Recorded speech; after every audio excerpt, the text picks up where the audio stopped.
Hello and welcome to SpyHards podcast, the best spy movie podcast on the planet because I said so. I'm Agent Scott. And I'm Cam the Provocateur. Oh, put it away. I know, right? You've ruined the episode. I thought you were going to say, like, are you really going to do that? And I was going to be like, I sure am, boy. Strap in. Oh, we've got some JW for you this week, folks. I mean, that's every week on SpyHards, right? We had a film recently, wasn't it last week, A Southern Yankee? Yeah, that's we said was J.W. Pepper's favorite film. Yeah, we did, like, more J.W. Pepper impressions in the Southern Yankee review than we did in Live and Let Die, or, spoiler, the episode you're about to listen to. Yeah, and I think, we'll go to it in a second. One thing is interesting to bear in mind with this episode coming up. We've got a wonderful guest. John from Smersh Pod is joining us and bringing the hilarity in buckets. But we recorded this because of just scheduling and stuff a couple of months back now.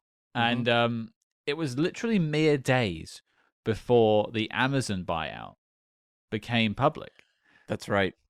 So we're making jokes in this episode because we didn't know any better about like the inability for Eon to do anything. Mm-hmm. Which now sound a little bit tired, but I think it's also kind of fun to just sort of view it as this is the standpoint of Bond fans before the Amazon takeover. Yeah, because I think we recorded this mere days. It was not literally long. like 2 or 3 days. Yeah. I can guarantee it to you. So you can almost figure out in timeline-wise when we recorded this.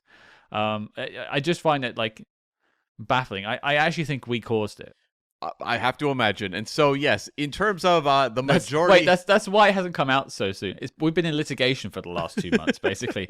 Eon's been trying to sue us. That's true. Rightfully so. But, yeah, it's like... We deserve it. We deserve it. Our lawyers are really angry at Scott and I right now for saying that. But you know what? We got to be honest. Like, this is an episode, 99.9% of the episode is evergreen. It's a review of a movie you all know and love, or know and tolerate, depending. And so that stuff all holds up. But yes, you may hear the odd dated reference to Eon and their activity with Bond. But one place you can be sure is up to date, and I get messages a lot saying we don't promote this enough. If you want to support SpyHards, check us out over on our Patreon. There'll be a little advert in the middle of the show, patreon.com/SpyHards. You can learn more about that. Show your love for your favorite spy movie podcast. Get over 100 bonus episodes on there, including some Bond-adjacent stuff you might just enjoy. But let's get to it, Cam. Everyone at home, pour yourself a glass of Foo Yuck. Let's enjoy The Man with the Golden Gun. All right, Cam, we're here. It's the second Roger Moore Bond. We can all pop a bottle of Foo Yuck and get down with it, I think. It's time for more Bond. Was that your best? Yes, that was my best. That's all I got. Yeah, it bodes well for the rest of this episode because it really was Roger Moore's best in 75. So, Ugh, Foo Yuck. Oh yeah. But to help save us from pun despair, we have a very special guest. Joining us this week to sip on some black velvet, he's the creator and host of the world-renowned Smersh Pod, writer of Thunderbook, Exploderbook, and Superbook. He's got a magnificent abdomen. It's Mr. John Rain. Foo Yuck. Hello. Hello. It's a pleasure to be here. It's I always joke when I get people on who do other like Bond or like spy related podcasts. I'm slowly assembling the Infinity Gauntlet of podcasting, and so now I can add the John Rainstone to that. I don't know what that stone does though. What is this stone? The John Rainstone skill? Probably talks about wanking or something. Yeah. It bores people. I wish I had a witty reply to that, but I guess there'll be more wanking talk as we get into this. Yeah, probably. I don't know. I'm just happy to be here. That's all I ever say about anything in life. That is a positive attitude that you will need for this week's film. I'm quite fond. Before we get into it, I think this is one of the ones I'm quite fond of. So I'm interested to see what everyone thinks. But, yeah. Well, then I think this should be an interesting discussion. But I think before we get there, I sort of queued it up at the start. Smersh Pod. I mentioned the books you've done. For those who haven't smershed, become a Smershette. I'm not sure. What do you call the Smershers? The Smershers. I just did it. There you go. I just walked into it. Yeah, you did naturally. it. Yeah, it was great. Hmm. But when did that all start for you? What made you want to get into podcasting and specifically about sort of James Bond originally and going on from there? Oh, well, I'd had a couple of podcasts before it, but obviously they didn't go anywhere. But I think I was traveling a lot of the time, and I just always wanted to listen to something Bond related. And you'd be watching Bond films, and you have thoughts and things that it's like when you watch any Bond film, and there's bits in it that make you laugh. You're always expecting them when they come up, and I just never found anything in the podcast world that did that for me. So I just thought, I'll do that again, and I'll do that myself. And I just started it from there. I ended up doing all the films twice in the end, and as you say, writing a book about them. So I feel like I've exercised that particular spirit. And you know what? I'm not doing any more Bond stuff at the moment, but nor are they. So we're equal on that. Yeah. To be fair, you're also doing this, so you're getting your Bond fix somehow. That's true. This is the first time I talked about a Bond film in ages. It's great. I'm so excited. I'm glad we could scratch that itch for you. But you also mentioned Smersh Pod continues past Bond. You're tackling all sorts of films. I listened to your Sneakers episode the other day, which was a treat because I do love that film. Oh, I love that film. Yeah. I started sort of going, I'll have to theme each series. Like the second series, I did Michael Caine films, and then quickly found it a quite depressing adventure because he made a lot of shit films. And then I did action movies, which was fun. And then I just always thought, I want to get back. And because when I did the first series, quite a lot of them I did on Skype. So it was very unfulfilling to record and listen back to. And by the time I got around to like the fourth series, I was with a podcast company who had, better equipment and things. So it just felt like it was a good time to get back and do them all again. But since then, I've just decided I'm just going to do what I like and what I want to talk about. So it's been really nice. Well, it's funny. I remember when we started too, we were on Zoom. And so I think, was it Scott, our first 10 episodes or something were like Zoom specials? Zoom specials, but also I'd never podcasted before, so it was nerve-wracking for me. Cam is an old hat at it too, so you slipped right in. But for me, and also being the guy who introduces everything, I was like, oh no, I don't know what I'm doing, and I still don't. It is funny though, with Smersh Pod, kind of the humble beginnings of this seems like it could be a fun idea, and then years later being like, oh my god, I've got a lot of stuff going on. Yeah. Although can I just say something I've just noticed, because people listening at home, these two are on video and I'm not because I'm ugly. But I'm looking at, Scott, you've got a Star Trek The Motion Picture poster, which I'm enjoying. Thank you. And Cam, you've got a Star Trek 5, if I'm not wrong, behind you there. That's correct. Yeah, the teaser poster, yeah. So you're both doing very well. I'll just say that. Well, it's right next to his Moonraker poster for reference. Yeah, I can see that now. I couldn't see because his name's over the front of the Moonraker. I couldn't see. Mine's a Hitchcock film, so it's a bit classier. Oh yeah. Well, I don't know, because I was just going to say, because the Star Trek 5 poster is you're going to need to buckle up. That's right. Yeah. Because you're going to be thrown through the cinema at Star Trek 5, which is one of the most hilarious threats you've ever received if you've seen Star Trek 5. I think it's akin to, if you put it in a car as a car metaphor, it's akin to stalling rather than having some sort of accident. But I still love Star Trek 5. But yeah, I'm enjoying this, what's it called? Where you're both synchronized, Star Trek Motion Picture and 5. You're both rocking the odd Star Trek films that everyone says aren't very good, but that's not true. Right? Yeah. I still can't get on the vibe of Star Trek 5, much as I've tried. And I think, putting seatbelts in theaters was the right move because it felt like a car crash. Oh, that's so mean. I like Star Trek. I think, controversially, I know we're not here to talk about Star Trek in any way, shape, or They're form. all used to it. It's fine. Red alert. Yeah, I think Star Trek 5 is the closest of the original cast films to an original episode in terms of the story. I agree. Mm-hmm. There you go. There's a lot of tropes from the original series being brought into that movie as well, yeah. Anyway, I'll see you guys soon. It's nice to talk to you about Star Trek 5. Cheers, thanks, bye. No worries. Live long and prosper. Yeah. No, I mean, long-time listeners will know Cam and I met at a Star Trek convention. Oh. So that's our villain origin story, I suppose, is at the Star Trek convention in Las Vegas, so not even in the same country that either of us live in. So wow. Yeah, so that our love started with Star Trek and blossomed into spy movies. You see, I love that because that's what Star Trek's all about: bringing people together and having them talk about James Bond. I hear that's what they frequently do on Star Trek Discovery. That's right. Well, who would know? No one watches it. That's fair. That is fair. There could be an episode where everybody like pisses on each other and no one would know. The one subscriber to Paramount Plus would know and be outraged, Yeah. I'm sure. Hang on, Gene Roddenberry wouldn't have liked this, and then they look and go, "Actually, he probably would." Yeah. He was a bit weird. The guy had some stories and some skeletons, and poor Gene. Yeah. Well, I guess that sort of lines up where the Bond came from. Obviously, you've been a Bond fan for, I'm guessing, as long as you can remember. Yeah. I mean, my go-to origin story is just that when I was a kid, it was always on bank holidays. It became like a running joke that there's a bank holiday, there's a Bond film on, and it was one of those lovely things where you just mix and match scenes. You'll be like watching one and you'll go, this is the bit with, oh no, it's not this one.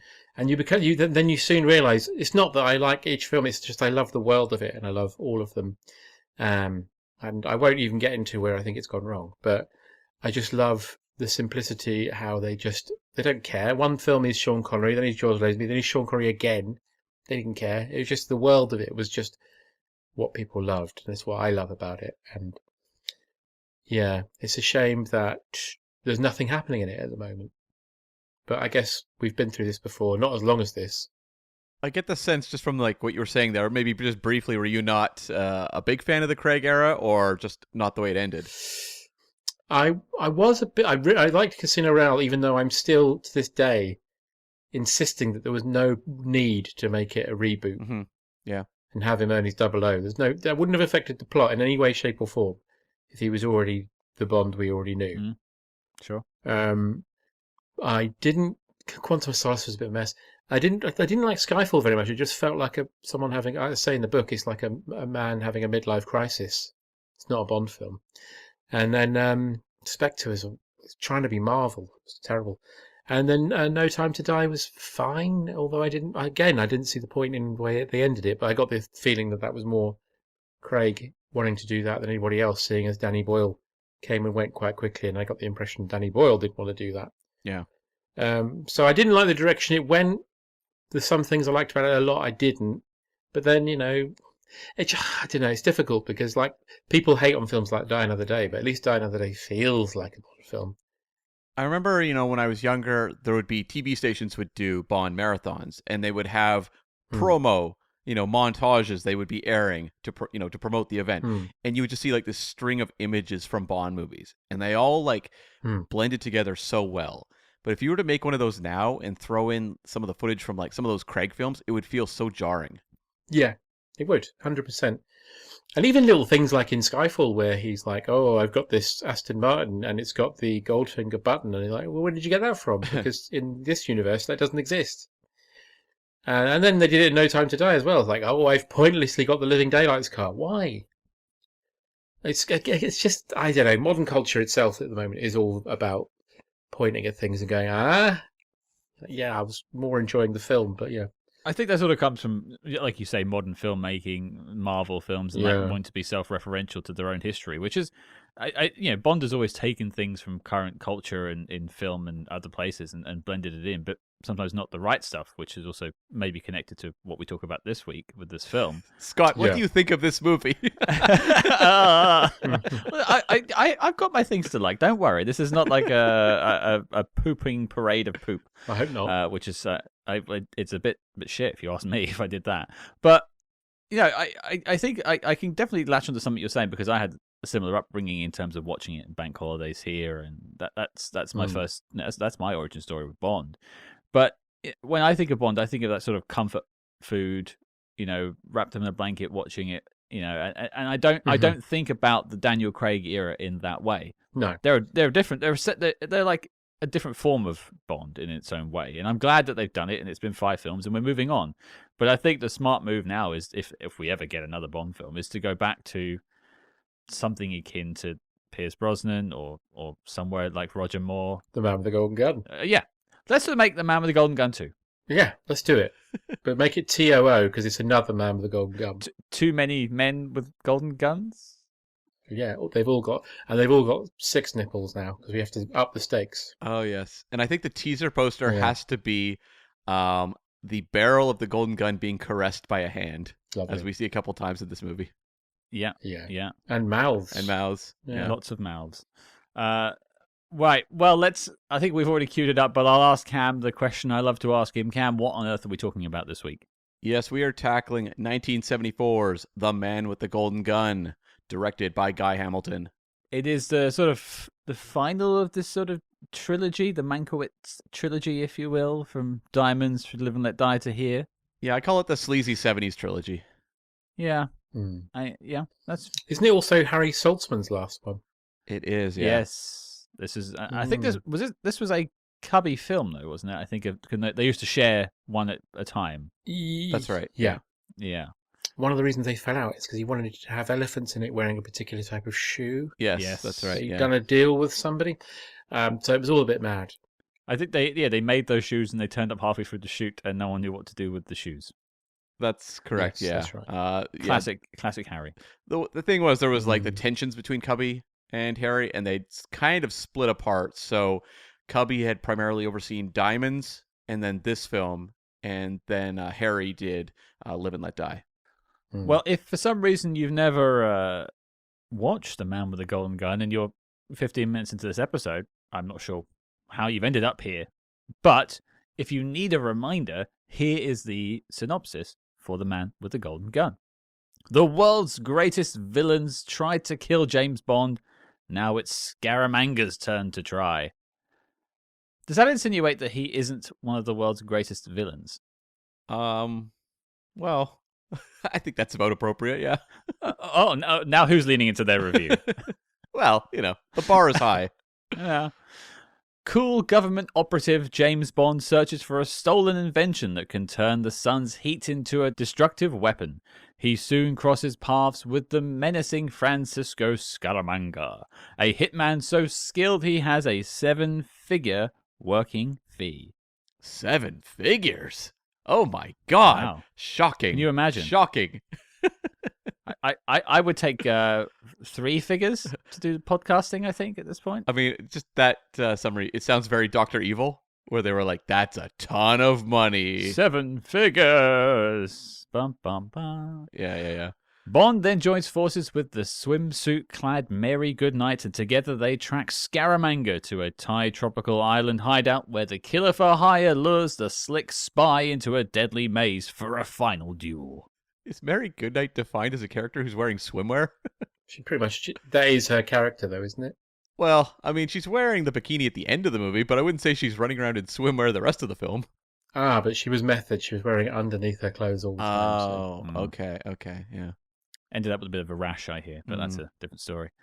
Well, also, it says together they track Scaramanga to a Thai tropical island. I think her input into that is less than this thing leads on to think. She got the boot. Yes. That she did. First time we've ever seen this one, I guess, is the question next. I must have seen this one growing up on TV at some point, certainly. I can't tell you the first time I saw The Man with the Golden Gun in its entirety. I certainly couldn't say. But, John, do you recall your first encounter with Scaramanga? No, same, I think. The one that had the biggest impact on me was Live and Let Die. I remember seeing that. But I don't remember the first time I saw this. But yeah, it must have just been on TV at some point because I knew about it. I think maybe it was sometimes, which is something that doesn't exist anymore, is that when I was a kid, there used to be shows that were like the greatest stunts ever. Yeah. Mm-hmm. And I remember the car bit featuring heavily in that. Did they edit out the slide whistle on these montages? No. Although I did a live podcast once, and some guy, a friend turned up and gave me a memory stick where, if you're listening, James Marshall, hello. They gave me a memory stick where they'd edited the slide whistle out of the whole film, so you were able to watch the whole film without this. And you know what? It wasn't as good. Interesting. Really? Yeah, it's weird just being silent. Yeah, you need something there. You needed maybe like... I'd edit out Sheriff Jubbly fucking Pepper before I get rid of the whistle. Oh. I'm with you there. I'm no friend of JW. I'd like the scene repeated, but when he's flipping around in the car, just Bond starts hitting him with a hammer until he's a bloody pulp. mercilessly beating him like Negan. And then when they land on the other side, he just boots his body out of the car and then drives off. I was gonna say, it could be like that scene of War of the Worlds where Tom Cruise has to kill Tim Robbins, and it's like the movie just pauses. He's like, Exactly, yeah. I have to go do something. He walks off camera. Roger pushes the camera to one side. Yeah. He comes back. Well, proceed.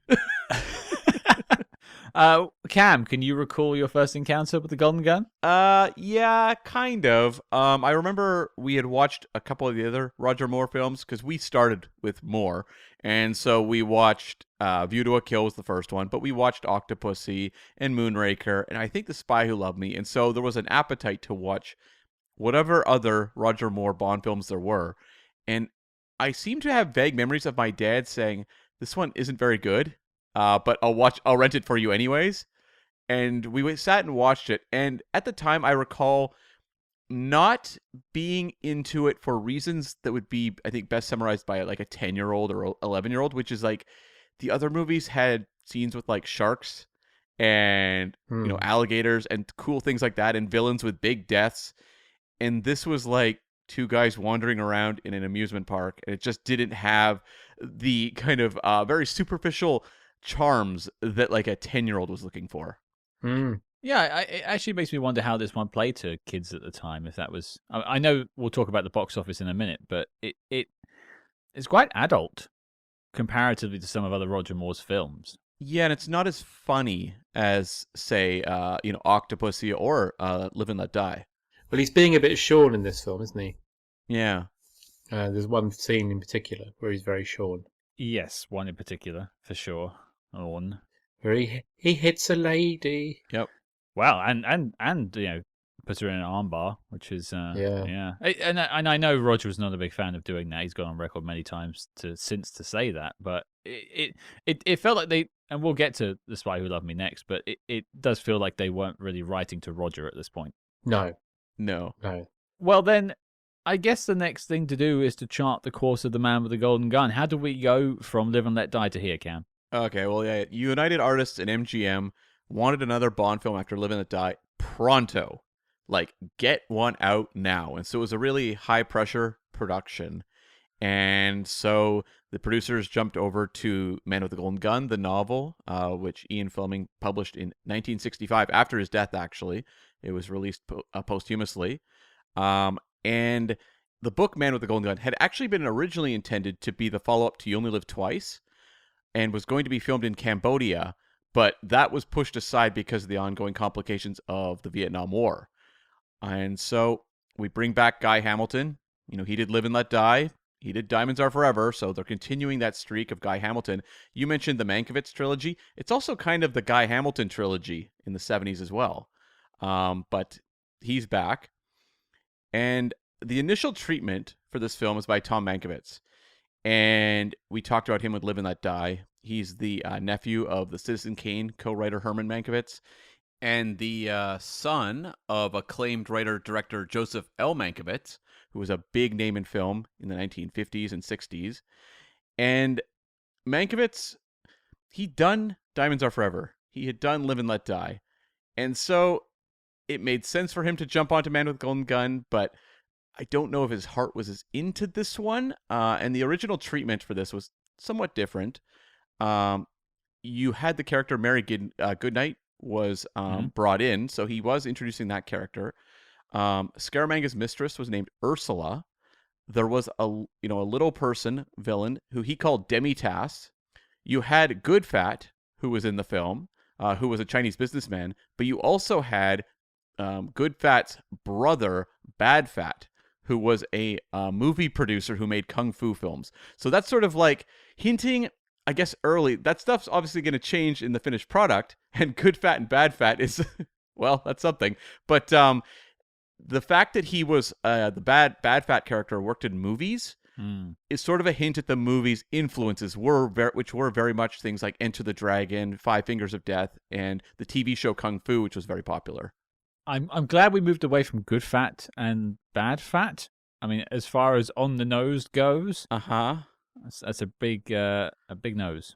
It's a choice, Scott. It's a choice. Yeah. Yeah. But then obviously, I think someone else got involved with this, right? Yes. So Writing-wise, yeah. Mankiewicz basically had done that treatment, and then he did one draft of the screenplay and changed Ursula's name to Delia. So we're still not at Andrea Anders. We are at Delia now. He brings in the island base. He introduced the canal chase and brought in the third nipple element and changed good fat and bad fat to become high and low fat. So there was still the two brother aspect. And there was also going to be an elephant football game and stampede. Oh, so there was a football game we missed out on. Oh, outrageous. There was. Yeah, we were going to have elephants that were playing football, and that would turn into a stampede. It's one of those Bond choices that feels like they had seen something on one of their little, like, recce's. Yeah. And probably seen some elephants playing football and been like, that's got to be in the film. Yeah, so there's the legendary story about Harry Saltzman buying 200 elephant shoes. Yeah. That's sort of where it comes from. It was at one point being kicked around for the script. It's in the first draft, but it had been worked out. But he was convinced they needed that elephant stampede. Was that a football joke? Yes, it was. Good work. Yeah, thank you. So Mankiewicz was not getting along with Guy Hamilton, and Mankiewicz just said he was kind of bored and not happy to be working on the film, and so he left. And so they brought back Richard Maybaum, who had worked on pretty much every other Bond film, with the exception he didn't work on Live and Let Die. But he's a New York-born writer who'd been working with the franchise since Dr. No. And when he came on board this film, was like, okay, we need something else here. He was the one that brought in the Solex agitator plot element, the energy crisis storyline, and attached that to Scaramanga. And it was topical at the time. And he also, in his draft, had Andrea surviving, and J.W. Pepper became part of his script as well because of the popularity of the character in Live and Let Die. So the Andrea death, that's going to change, obviously, with future drafts, but initially, Maybaum had her surviving. Well, thank you. Now I know who to send my hate mail to. Well, it would be his estate, I suppose, at this point, but yes. Sure, I'll send it to his estate, his house, anything you want. I just can't do any more J.W. Pepper. That guy just gets under my skin. To defend Maybaum, I'm sure there was a lot of pressure from the producers saying, this character is playing like gangbusters in theaters. Get him in your movie. What we need in the next Bond film is a big fat racist. Yeah. That'll bring the kids in. Very popular. Yeah. The Gen Alphas will love it. To be fair, as his history has shown, they did love it. Because they all grew up to be racist. And Richard Maybaum, he kind of had iffy feelings about working on this one to a degree, because he said typically it would be him and Saltzman working through the story on these films. But with the fracturing union between Broccoli and Saltzman wasn't really around. And so it wasn't that same kind of back and forth. And Saltzman really didn't approve of a lot of the elements in the script for this film. He didn't like how sleazy it felt. He thought there was too much sexual humor, which was toned down in the finished film. And he was also really annoyed about the Japanese sumo wrestlers being in the film, because the movie is not set in Japan. Fair. Yeah. No, I was just going to say we had them in You Only Live Twice as well, so Yeah. been there, done that. At least was set in Japan, yeah. So Harry was obviously someone who felt very strongly like that should not be the case. And I'm not sure I'd say this has toned down the sexuality when you have that quick cut to the bottom and the bottom's up. It was worse originally. Was she not wearing underwear? Club was originally called Big Fanny. I think Spelled with a PH, right? I believe originally, I think Bottoms Up was supposed to be an all nude nightclub, or it was supposed to be a brothel or something. Yeah, that's yeah. I don't like what we got, but I don't like that either. Yeah. And so Michael G. Wilson was actually working in law at the time, but took a break from his law office to come help resolve the conflicts going on this film. They're like, I can see so many lawsuits coming for this film. I need to get over there and help them. Because Harry and Cubby aren't getting along, and so that's probably causing miscommunication down the ranks. And so that's what Michael G. Wilson came in for. And they ultimately shot this film with an unfinished script because they just could not get it together in time with the rush. But isn't that sort of a Bond thing generally? 9 times out of 10. I mean, that's a modern blockbuster thing too. Yeah, but you think like one that jumps to mind is like Tomorrow Never Dies. That literally started shooting without a finished script. Yeah. And that's why Anthony Hopkins walked off. Wait, what? Anthony Hopkins was going to play the villain. Really? Yeah, he was going to be the Jonathan Pryce character. Yeah. I did not know that. Yeah. Well, there you go. What a better film that would have been. Just to see Anthony Hopkins do the pretend karate instead, that would have been great. I don't think he would have done that. Pathetic. He wouldn't have done that. No way. No, I don't. He'd have played it really shouty. He'd have been really shouty. I'd like to get you behind my desk in Hong Kong, he'd say. Delicious! Yeah. Yeah, that works. Well, speaking of alternate villain casting, originally they wanted Jack Palance to play Scaramanga. They wanted that, Western element, and Jack Palance was an icon in Westerns. I love the way they were like, right, we want someone to play a Portuguese son of a circus worker. We either want an American or a Brit. I know, it's bizarre. And they ended up going with Christopher Lee when Jack Palance passed. And it was actually Christopher Lee that really pushed the Mirror Bond angle. And Maybaum was not a fan, but the script was written to accommodate that. He was right, by the way. I agree, yeah. I would say, and I'm sure we're going to get there, but without Christopher Lee, this is a shit film. Oh, 100%. Yeah. He saves this. Him and Roger just work so well together. I agree, yeah. Up for the role of Mary Goodnight, I'm not familiar with these people, but Helen Gill, who was a theater actress, and a model named Checky Maskell were both vying for it, but it ultimately went to Britt Ekland. Oh, Checky. Yeah, I love Checky Moscow. Do you really? Oh, yeah, big fan. If you can't tell, that's British sarcasm. And Britt Ekland got this role off the strength of The Wicker Man, which she'd done, which also featured Christopher Lee.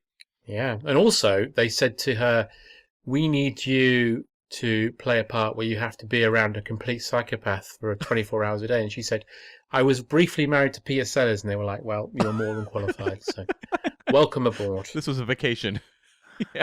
Yeah, I'm sure it was. And up for the role of Andrea, Alexandra Bastedo, who played Meg in Casino Royale 67, which was one of M's daughters. She was up for the role. At the Scottish resort thing at the beginning. That's right. Yeah, one of the young women, yeah. Okay. Yeah. And then Fiona Lewis, who was in movies like Inner Space and The Fury.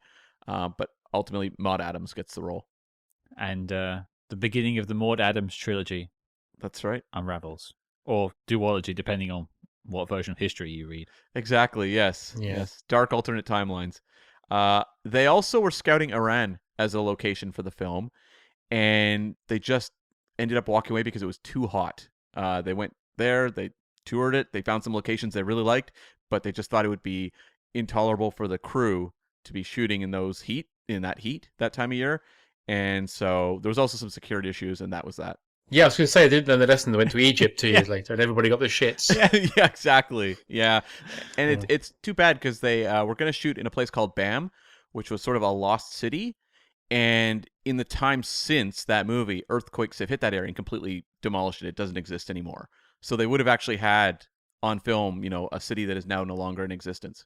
And just when they were shooting in Thailand, the crew had to board in a brothel in Thailand. That was the easiest place to stay. I bet, yeah. Imagine the location manager going, it's the easiest place to stay. So all the hotels there booked. Yeah, all the hotels are booked. It's got great utilities, yeah. Lovely view. Does that just speak to the vibe of the movie? Yeah. What energy was going on? Imagine Cubby Broccoli going, yeah, I've just been in my hotel room. I'm wondering why there's a big hole in the wall. It's probably a maintenance issue. Oh, well, we need to get that filled in. What's filled in got to do with it? Sorry. Don't apologize. So the budget was $7 million, and domestically in North America it did $21 million. International 77 for a worldwide total of 98 million, which is obviously a pretty good return on your investment, but Live and Let Die had done 161.8 worldwide. And they were still recovering from the fact that On the Buses made more money than Diamonds Are Forever, so yeah, there's a choppy waters they're in.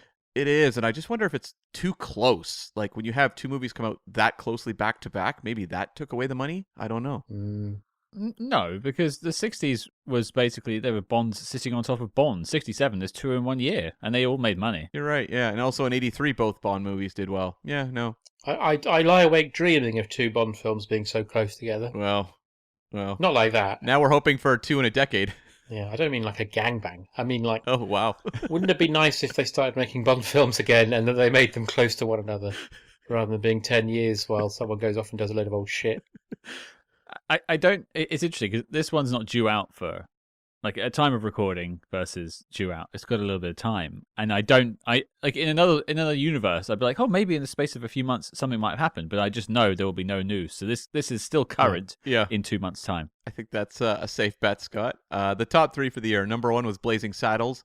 Number 2 was Towering Inferno, and number 3 was The Trial of Billy Jack, which was a Tom Laughlin sort of vigilante series that had sort of a unusual release pattern where he would tour city to city and play them. Right. And so they were very popular. But, okay, so like whether that is actually the number 3 for the year, it's up for dispute. Young Frankenstein is the more clear choice, but over time and just the touring, Trial of Billy Jack made a lot of money. I have never heard of it. No. I've never seen the Billy Jack films. They were very popular in America, but I'm unfamiliar with them, yeah. They've probably also got a racist sheriff in them, so maybe they were trying to get that audience in for the Bond films. I think there's a very good bet of that in that series. Yeah. I wonder if this film would play really well right now if it re-released. Billy Jack or Man with the Golden Gun? Man with the Golden Gun. Okay. Well, the I don't know if you guys know. Well, Cam, you probably don't, but there's a cinema in London called the Prince Charles Cinema. I know that. Come on, give me some credit there, John. Well, I don't know. I wouldn't like to presume. But they often do a whole run of Bond films. Mm-hmm. So they'll start with Doctor No and go all the way up to No Time to Die. And I went to see The Man with the Golden Gun there, and I think it still played well. Like people were still enjoying it and laughing where they should do, and yeah, it's just I think it's just a weird time, the 70s, wasn't it, for cinema generally? I also think like at this point they're trying to reinvent what Bond is post Sean Connery. They still haven't quite figured out the formula. You've got Lazenby doing what Lazenby does, Connery coming back just for bags of money, and then they're trying to figure out with Roger Moore, and they just haven't settled on something. So they're chasing trends. You've got blaxploitation, now you've got kung fu movies. I love the way, just as a sidebar, in Live and Let Die, they were like, we have to do everything Sean doesn't do. Yeah. Mm-hmm. So instead of having his water for PPK, he's got a big Magnum. And instead of having a vodka martini shaken not stirred, did he have bourbon no ice? I think so, yeah. And then he also had the cigar instead of the cigarette, yeah. Cigar instead of cigarette, yeah. And there's a lovely story, I don't know if you've heard this one, where someone told me about when they were filming the sequence with the crocodiles where he had to run from the gate through to the house when he was putting the petrol in. Yep. Mm. And they were like, okay, Roger, so we want you to run from here to there. And Roger goes, could I just stop you there? I don't run. And they were like, what? And he goes, no, I'm sorry, I don't run. And they were like, oh, well, just give it a go for us. Give it a go. And apparently he did do it. But when Roger Moore ran, he ran really weirdly. He looked really strange and gangly and awful. So then they came back to him and Roger went, what do you think of that? And then the director went, okay, Roger, what I want you to do is I want you to walk from there to there. I can now only like picture Roger Moore doing like the Phoebe style run from Friends when he does it. Like Quite possible. Right. That's it. Yeah. Or he runs like a crab maybe, goes like sideways. He goes on all fours. Well, it's like the Samuel L. Jackson thing, because he said, I can run, but I can't run well on camera, so don't ask me to do it. Yeah. Probably the same thing. Yeah. Yeah. Maybe because Roger had such a whopping member that it showed up. I don't know. Perhaps. And then the final note on this one, Harry Saltzman, I said it was a tough production because of the friction, but Harry Saltzman had gone into debt and pledged his shares to the franchise to the Union Bank of Switzerland, and that caused issues because they were fearing that the franchise might wind up in the hands of the Bank of Switzerland. And so there was tough negotiations going on with United Artists, and in 1975 they got the rights back and covered and everything. But Harry Saltzman, this was his exit door. He left. Mm-hmm. I mean, I'm glad the Bond rights didn't end up with a large conglomeration that has no idea what to do with it. Right? Yeah, That's that'd be awful. terrifying. Can't Oh, imagine. Yeah. Jeez. Goosebumps. Well, Man with the Golden Gun, let's talk about it. It's review time. Let's get into it. Let's sip on some Fuyuk. That's 3 mentions of Fuyuk now. It's going to keep coming. Good. Much like my Golden Gun does. And John, Mm-hmm. you've revisited this film, I'm sure, many times. You watched it at the PCC, as you said. Yeah. In the year 2025, after years of reflection, what do you think of The Man with the Golden Gun? I think it's not great. I think it has elements of it that there's, funnily enough, the things that stick out the most about this film are the production value, the production design. Sorry, I feel like Partridge talking about film. It's the angles. Like for instance, the one that always sticks in my mind is the MI6 base, the sunken ship. Yes. Yeah. How everything's at a strange angle, which I always found quite. I always worried about Bernard Lee because at this time he looked so sozzled that if he would get up suddenly, he'd forget where he was and just fall into the gutter of his office.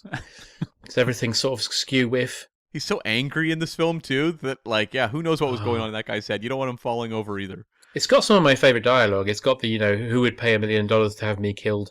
Jealous husbands, outraged chefs, humiliated tailors, stuff like that. But ultimately, I think it's you mentioned earlier, Cam, about I wonder what kids at the time would have thought about it.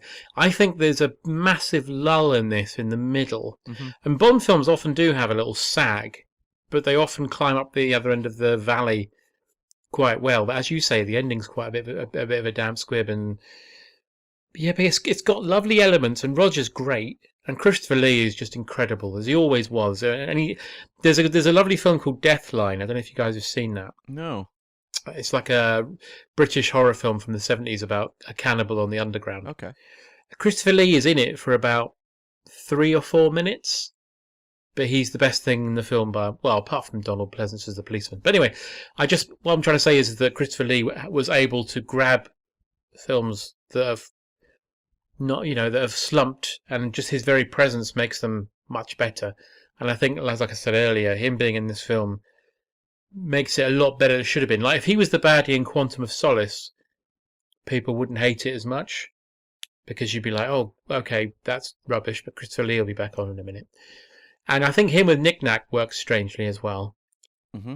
And it's not the greatest, but I think with some... Like you said, they're still finding their feet with Roger as their Bond, and by the next film, obviously, they completely nailed it by getting the man who wrote the Confessions of a Window Cleaner books to come in and do the screenplay. For some reason, that was the missing ingredient. But yeah, it's not one I'd put on, but I often do watch the dinner table scene to him and Christopher Lee. It's so good. Yeah. And not many Bond films have got, apart from maybe Dr. No, you could say, have got that level of excellent interaction with Bond and the villain. They're often from a distance, but it's very intimate. And that's what I really like about it. But yeah, unfortunately, it literally goes downhill from there. It's interesting you talk about sort of the mirror Bond thing with Scaramanga. People always refer to License to Kill as the one that does that best. Oh yes, or Skyfall sometimes as well. They'll point out to Silver, but I think this is probably the best Bond mirror you get. I mean, they knew that too, because there's 3 shots prominently featuring mirrors in the movie as well. Because you've got like Scaramanga's shooting gallery, which has very like Lady from Shanghai like mirrors set up all over the place. You also have a whole scene which I'd never noticed before until this watch, which is Bond talking to Andrea. And there's a part where the entire moment of Roger Moore is played out filming a mirror and seeing his face in the mirror. And then also you have the mirror sequence in the belly dancer encounter. Yeah. Where the mirror again is very prominent. And so there is actually like... And you see the entire crew. That too. Yes. But like Guy Hamilton was clearly on the wavelength of what they were trying to do and is working in little visual cues to that, even if they aren't necessarily leaping out at the audience. Yeah. But yeah, I completely agree on the Christopher Lee front. I think like I'll get onto my thoughts in a second, but the only reason I go back to this film is for Scaramanga. I think Mhm. he's the magnetism of this film. I'm not sure quite that Roger Moore has figured it out yet. I mean, Roger Moore is always watchable. There's not I've seen some bad Roger Moore films and they're still entertaining. Yeah. Yeah. But the thing with Scaramanga is he rises above this film. Mm-hmm. If there's like a Mount Rushmore of Bond villains, he's in a good argument to be on that Mount Rushmore. Yeah. I don't think this film is. I don't think this film is even on the Mount Rushmore for Roger Moore films. No. So at least it has that Christopher Lee thing to anchor it, to give you something to go back to and enjoy a performance that I think, because Christopher Lee had been at this point typecast in all these sort of Hammer horror films, playing Dracula and whatnot. And he got this opportunity. For him, it was a very big thing from what I've read. And of course, he has a background in intelligence work during the war as well. It all converges, and he is related to Ian Fleming. It all converges for him. I think he was very passionate about this film, and that shows. And he was just an actor who could elevate anything, because I remember even watching the TV movie Captain America 2, Death Too Soon. Oh, yeah. Which is, it's the famous Captain America wearing the motorcycle helmet. It's very Evel Knievel. And like, you have the villain in that who's like an evil kind of saboteur played by Christopher Lee, and that movie's garbage, but like, he's committed. He's like, I'm creating this villain and I'm going to do my best to play Miguel, the terrorist, and it works. Like, you actually go, you know what, that one's better than the first, purely because of what Christopher Lee is doing. I was just going to say, I'd also say, like, The Howling 2, My Sister is a Werewolf. Yeah. Or Sturbo Werewolf Bitch, whatever it's called.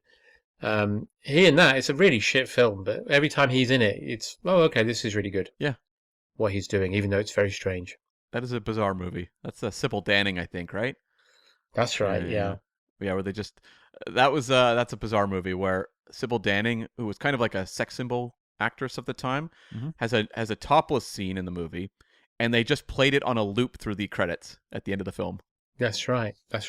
Hey, when you've shot gold, you want to celebrate. That film has some knockers, but I think it's good. High class entertainment. Yeah. Well, Cam, I'll throw it to you. What about you? What do you think of The Golden Gun?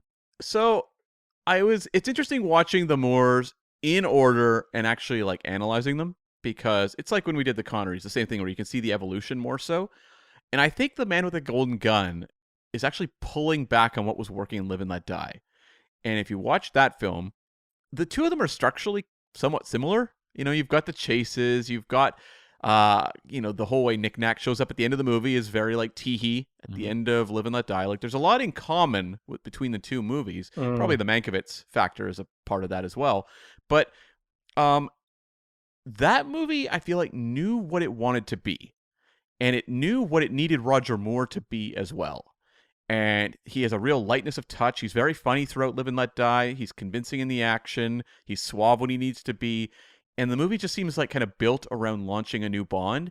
And you can point to the stuff with like the don't do what Connery did and say that's insecure on their parts. Like, they weren't fully blending Roger Moore with James Bond yet.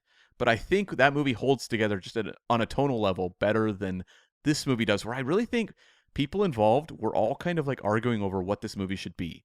And you can feel it. Like, because you look at like the finale with Nick Nack on the boat. That's just like high comedy, right? Like, it's very silly, incredibly silly and campy. And it feels like some of the goofier stuff you'd get in Roger Moore films to come. But then you go to like the Andrea Anders scene where Bond is holding her down and, pinning her arm back. That's Connery. That is like the more brutal elements of Connery. And the movie itself has stuff that's very dark. The whole Andrea story is from a completely different movie. And it's incredibly like, you look at the Maud Adams performance, like, she is trying to, convincingly play like a woman who is in a very painful and difficult situation. And it is in the wrong movie completely. Yeah. And it's a great performance on her part, but you're like, what is this? And it's just all these various elements butting up against each other. Whereas I feel like that wasn't the case in Live and Let Die. Like, everyone was kind of on the same page. And here it's like, we don't know quite what to do with Bond. We found Roger Moore was successful, and yet we don't quite know what he is as Bond yet, and we're struggling.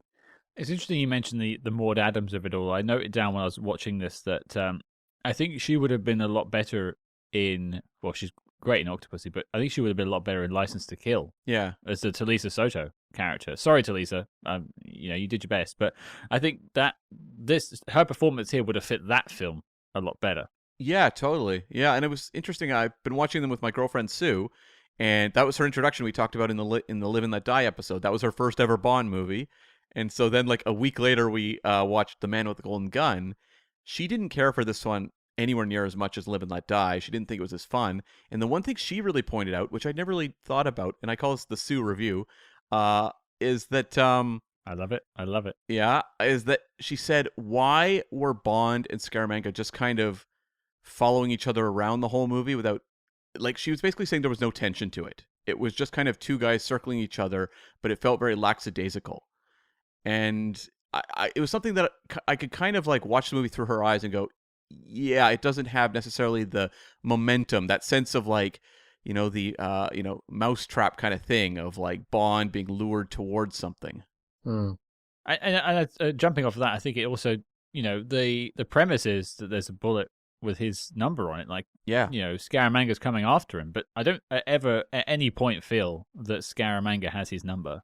I think the problem is the Solex agitator element. I think that's where things get really messy. For me, I don't. I mean, there are things to enjoy about this film, and I think my most recent revisit, I found more things than I have in the past. Historically, this has been in my bottom 5 Bond films of all time. I think it may still hang out there, but it isn't as bad as I remember it being. I think there are elements to it that I enjoy. Christopher Lee. I think Roger Moore has his moments. I think even Britt Ekland has some mildly comedic moments. I think the Knick Knack Scaramanga team works well, and there are some locations that are great to see. But I think overall, holistically, this film just feels cheap. Yeah.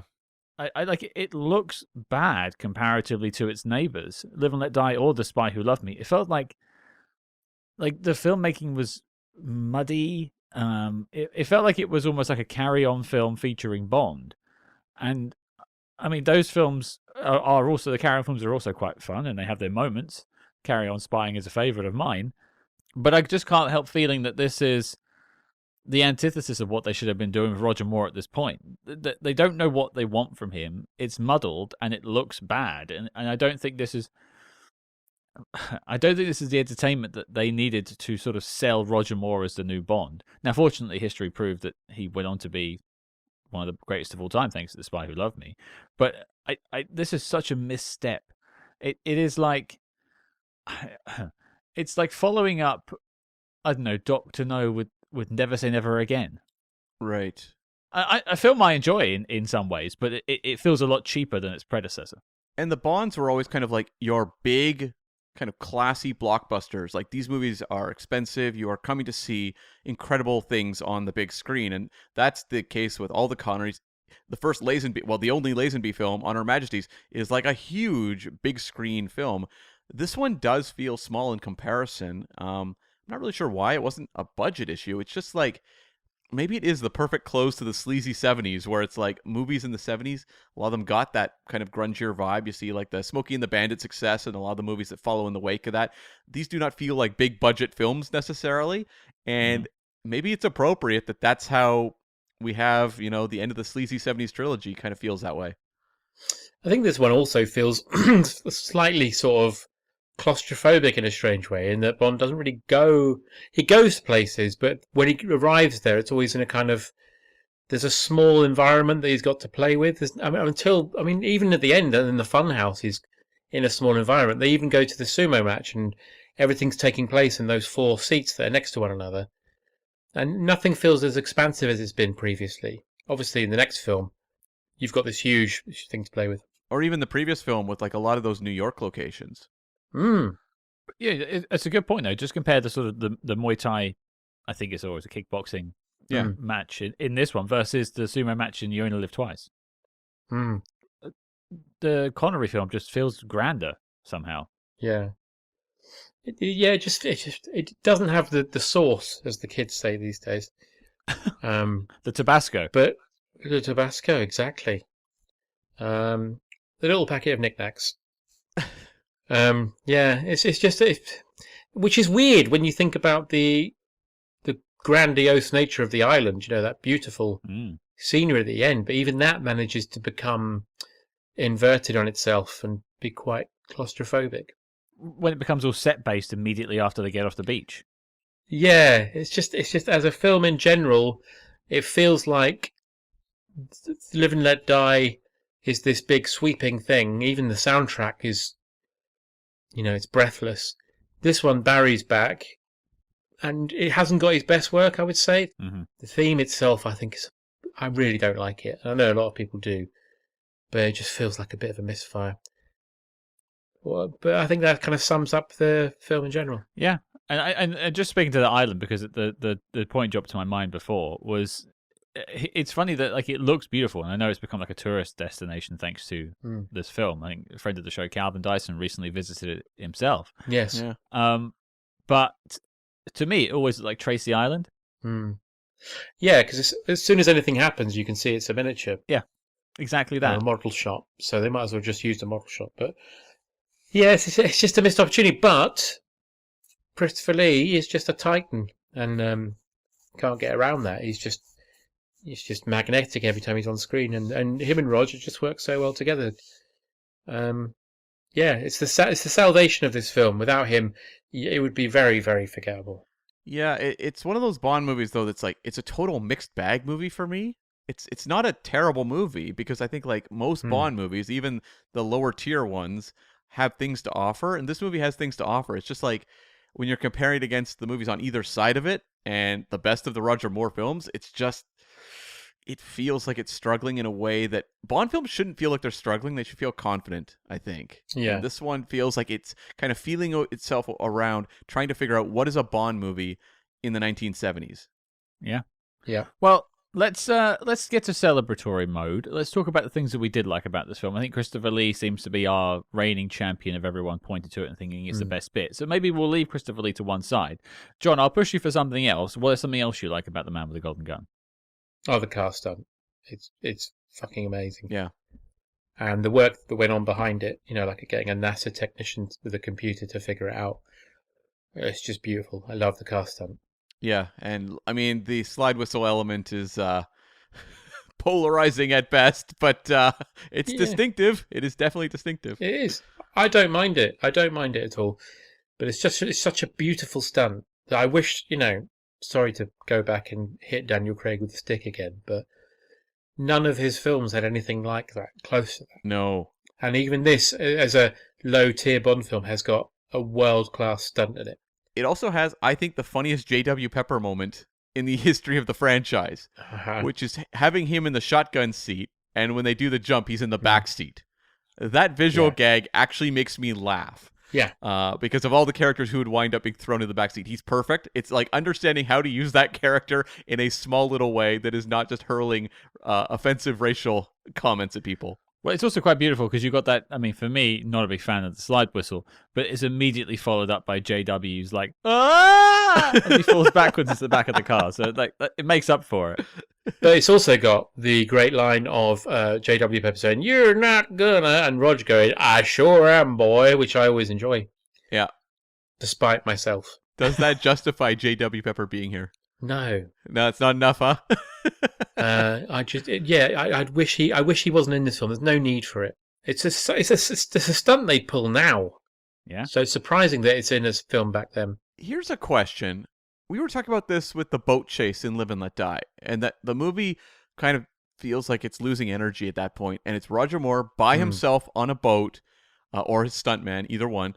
And so you don't have Bond interacting with someone the way you do at other scenes in that movie. Did they then look at this car chase and say, let's put someone with him so that you don't lose that energy? And that was their solution? Yeah, possibly. Well, you play that up against, say, the Tomorrow Never Dies car park chase sequence, or whatever you'd like to call it.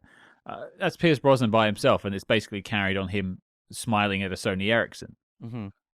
But you buy it, you have a whale of a time watching him have a whale of a time mercilessly killing people. It's great, but in this, it is interesting. Yeah, they've chosen to put JW to make some sort of like levity to the whole situation. Yeah, and I think maybe it's because it would have been Goodnight, wouldn't it? But she's in Christopher Lee's boot. Yeah. So they have to give him someone. I'd rather it was a racist chimpanzee. Anything else. A blob of jelly. Are we talking about maybe the Clint Eastwood orangutan films? Is that what we want here? Yeah. Oh, Clyde. Yeah. That'd be Yeah, we'll great. put Clyde in And he there. could actually serve a function. Be like, right turn, Clyde. Exactly. And he can flip a bird at Hell's Angels and go. That'd be good. Wouldn't have been out of place. It wouldn't. No. It wouldn't actually. Cam, what about you? Something you liked? I actually think the martial arts element of this movie is a lot of fun. And, I think some of the set pieces in the movie I'm like, not as much into. But, like, I think all the stuff to do with the, like, martial arts school that Bond winds up at from, High Fat, I think that stuff's great and so much fun. Undercooked, though. Undercooked. It's undercooked. Like, frustratingly undercooked. But, Yeah. like, I think it's so much fun and actually speaks to the Roger Moore Bond, where you have him, observing the martial arts fight, called in to participate, and doing the kick to the guy's head.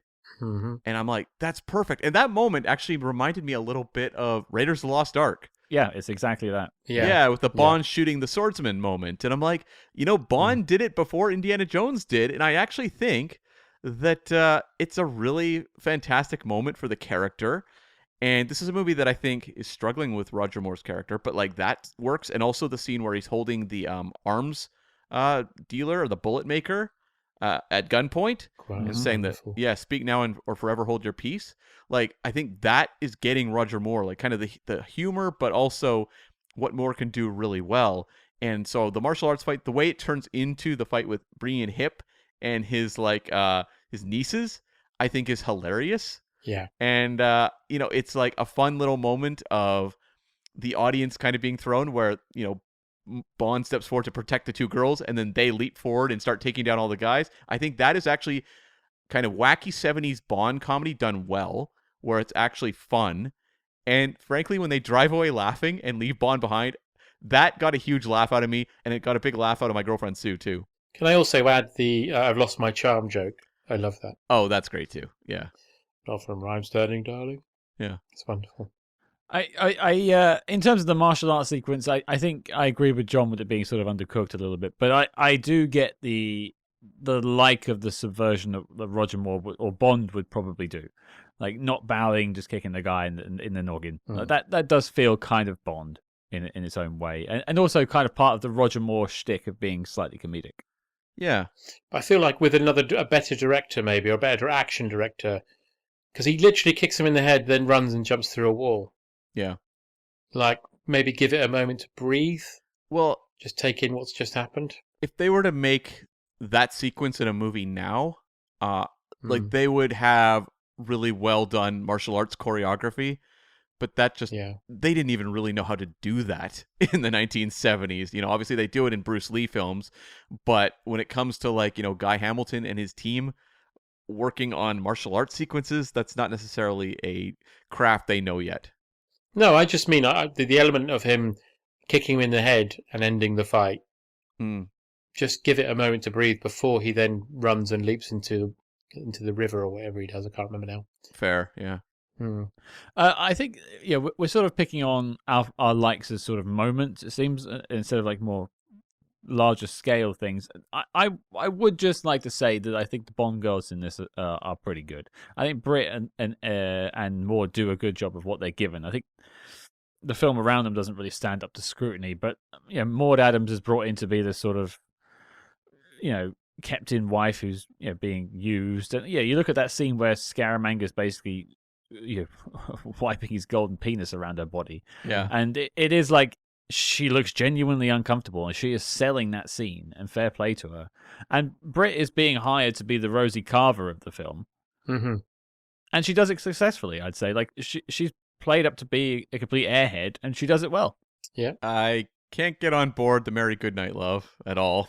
Okay. At all. I think this is bottom of the barrel Bond girl stuff going on with her. But I think like Maud Adams, that performance does work. And did you even notice the John Barry music they play with her a lot, where it's this very ominous, almost like horror movie music? No. Like even John Barry is like, what movie are we making? I don't know, but I'm going to go off on a tangent here. Yeah, there's a part where Bond is, sneaking in when she's in the shower, right? and like it's playing this very like ominous, dark music, and it's just like interesting. Like even John Barry recognizes Maude Adams is in a different movie. Well, he probably just heard it had Christopher Lee in it, and he thought, "Oh, we're just doing a horror film this time," and then just went with that. Yeah, I can understand though why they brought Maude Adams back, because it was clearly someone who was a very strong actress that they could say, okay, we maybe did her a little dirty before, and she can do a lot more. It's also a small thing I'd point out. I think the Golden Gun prop is a great little invention. Yeah. I mean, it's not real, obviously, but it is quite sort of historic. I remember him, Christopher Lee, being on. There was a TV show in the early 80s called Saturday Superstore, which was like a kids show for Saturday mornings. And I remember him being on there when I was really little, and Christopher Lee being as lovely as he is. A kid asked him about it, and he brought it along. Oh. And he was like putting it together, or I think he was either putting it together or deconstructing it to show which elements went in to build the Golden Gun or something. It was so interesting, and I was so interested in Bond at the time that I just thought, oh, that's so cool that the Golden Gun has all these things, and I love that. I love that when he's talking to is it High Fat? Yes, that's right. Yeah, where he's putting the gun together. Yeah, He's just putting it together while he's talking to him. It's such a lovely bit of acting, because actors love to have business to do, like peeling, the famous joke about peeling an orange and stuff. Yeah, but him just sitting there constructing this weapon and just going and then eventually just shooting him with it. It's brilliant. So stuff like that. yeah, and then taking it apart. Exactly. Yeah, I actually think that is a huge actually, is the Golden Gun, because the movie is called The Man with the Golden Gun. If they had handed this guy like a spray painted revolver, people would go like, I guess. But people do walk out of this movie going, the Golden Gun was really cool, and obviously inspired a key element of the GoldenEye Nintendo 64 video game. Love that Golden Gun. Yeah, it's like that and Jaws' teeth may be the most iconic kind of like props of the Moore era. Yeah. And now people spend hundreds of pounds to get a replica they can hang up in their house. Yeah, I remember when I was a kid, I had a subscription to Cinescape magazine, and there was an issue that had an advertisement in it for a Golden Gun replica that had all the parts that stuck together. Wow. And I wanted it so bad, but I was probably 16, maybe something like that, and it was. Now I would happily pay the price it was. It was probably like $200, but at the time I was like, "Oh my god, I can't afford that." Well, it does cost $1 million to fire it, so I guess that makes sense. It does, yes. Any other likes? I'll throw it out to the room. Otherwise, I'll take us on to the next bit. The lyrics to the song, which I don't like, but the lyrics to the song being incredibly filthy, always makes me smile. I like the song. I do like the song. Do you? Yeah, I do enjoy Lulu's wacky. It's the perfect one for this Bond film, really. Like, this song understands the movie you're about to watch, which is kind of trashy and just kind of like all over the place. And I've always found this song catchy and fun. It doesn't have the class factor that's going to come back, especially with the next Bond film. Yeah. And I think coming after Paul McCartney, it's probably a little bit of a kick of the sand to the face of Bond fans. But I like the ragtime version. Okay. The ragtime That's version? really fun. Yeah, there's a bit where it's on the soundtrack. It's like a tacky piano trombones version. I think it's when they're in the fun house and a piano just comes on. Oh, yeah, of course. Right. Yeah. Yeah, like I think that song for me, it works. I mean, a line like "Love is required whenever he's hired" is definitely got to be one. He comes just before the kill. Yeah. Yeah. We get what you're trying to say. I mean, the first line is he has a powerful weapon. That's right. And again, it's the duality. Are they talking about Scaramanga or Bond? Right. And I think the thing is, like, I was saying, like, my thoughts on this movie were, like, it doesn't kind of know what it wants to be. It's kind of all over the place, trying different things. That song knows exactly what it wants to be. Yeah. Dirty. So what we're saying is this film is Roger Moore's Quantum of Solace. Is it? Oh. I guess it is. In that you had such a high, and then you had sort of a follow-up that didn't hit those heights. But then again, this is 100 times the film Quantum of Solace is. I just mean in the grand upper echelons of Bond. Yeah, and kind of that very insecure second step. Because Casino Royale is just like coming out of the gates, we know how to make a crowd pleaser. And I think Live and Let Die to a certain degree has the same kind of success. Yeah, Maybe yeah. not at the same level as Casino Royale, but I think it's a successful launch. And then the second film is the one where they're like, and actually both films were rushed. Both Quantum and Man with the Golden Gun were rushed. And so maybe they didn't even have... Not finished scripts. Not finished scripts, and maybe they didn't even have the sense of like what audiences actually liked in the first film by the time they're barreling into the second. And so it feels kind of wobbly. I'd have been banging on Daniel Craig's caravan door when he was in there with the director writing the script and saying, at the end, have Dominic Green swallow an air pellet and blow up like a balloon and explode. Would have been more satisfying. Amazing. Instead of drinking oil in the desert on his own. Yeah. And dying. Yeah. Sad. Yeah. And alone. Idiot. Are you saying you wouldn't have drunk the oil? No, I wouldn't have drunk the oil. I don't know. That's a long way to get thirsty. I could speak about it. I think Dominic Green, I think he's the actor playing him, the way he plays it is really good. Mhm. Yeah. And it's such a shame that not given anything to do. Well, and also connecting these two films, both had a lot of turmoil behind the scenes. You've got the sort of falling out of Cubby and Harry, and then in Quantum, you've got the writer's strike. You've got wasn't there originally a different director, and it all kind of changed around as well? Not that one, no. I'm mixing it up for something else, but there was some other stuff behind the scenes with Quantum that made it a bit skew-if. Yeah. And also doing a film of that size in 2 years in the 2000s is a bit of an ask. It was, yeah. And following it directly on from Casino Royale was a terrible idea. Just gives you nowhere to go. No, I think someone... I know where I heard this earlier. It was on The Rest is Entertainment. One of the two hosts, I can't remember which one, said no one wants to watch a film where Bond is moping around for 2 hours. No, and that's the entire Daniel Craig oeuvre with Bond. Come now. He's happy-ish in Casino Royale. License to mope. Is he, though? A little bit. He's happy when he's chasing people. I don't know that he's happy. All right, I'll be the one defender of DC here. That's fine. I think the only happy moment he has in his entire series is when that guy explodes at the airport. Yeah. He smiles. The only bit in the whole Daniel Craig films where he feels like you're like, oh my god, he's like proper James Bond. There's a bit in Spectre, which is a film I fucking despise, but there's a bit in Spectre where he goes to the funeral of the guy who dies at the beginning. Yeah. And he knows he's being tailed. Yeah. He turns around to them with the sunglasses on and gives them a little playful wave. Oh, yeah. To say, I know you're there. And I was like, he is James Bond. That's a proper Bond thing to do. But he never does it before or since. Yeah. Anyway. Man with the Golden Gun. Well, the last thing I'll throw in with likes before I move us on, and this is something I've noticed in a lot of 1950s, 1960s, and it's now 1970s films, is I love seeing old gymnasiums. That's a very peculiar kink there, Scott. It is. It is. I just, I used to work in gyms for a long time, and I know what gyms look like, and I've never worked in a gym that has a pommel horse. Oh. But I wish we could go back to that. Okay. We had a pommel horse in my high school gym.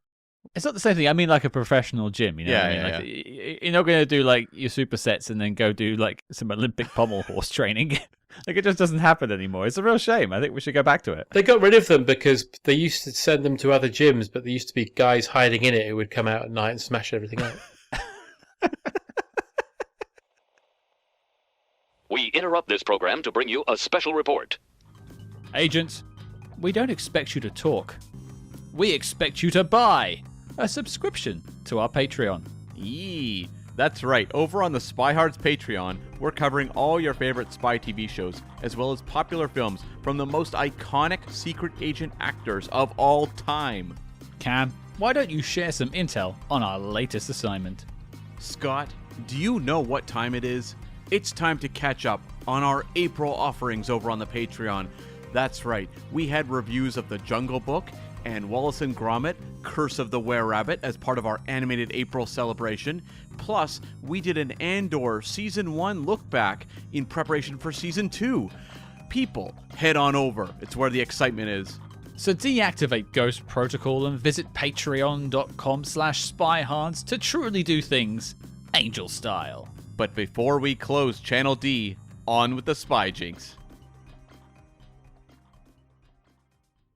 All right, we've already talked about some of our dislikes, but let's dig a little deeper. Let's see what we can find. John, I'll throw it to you first. Something else you want to talk about that you didn't like about The Man with the Golden Gun? I feel like I've kind of covered everything I don't like. I think it could. It's just narratively, I just think it could have done more with the idea. I'd like to pick up on something you said earlier about there needs to be an idea of jeopardy here, and there very much isn't. There needs to be the idea that, I mean, you touch on it. They touch on it a little bit when he's outside the club and Scaramanga shoots the guy next to him. Yeah. That could have been a real element of the film. Like everywhere he goes, Scaramanga kills someone, or that's literally close to him, or that's close to him that perhaps works in MI6 or something. Like another 00 agent is killed or something, just to say, I'm after you. But we never really get into that. No, I think it's a great point, and I think like the way you fix it, how I've always thought about it in my head, very early on, he's very angry in this film, by the way, which I want to talk about. It is weird. He's not had a good day. He lost the key to the booze cupboard, I think. Ah, yes, he's suffering from withdrawal. Poor guy.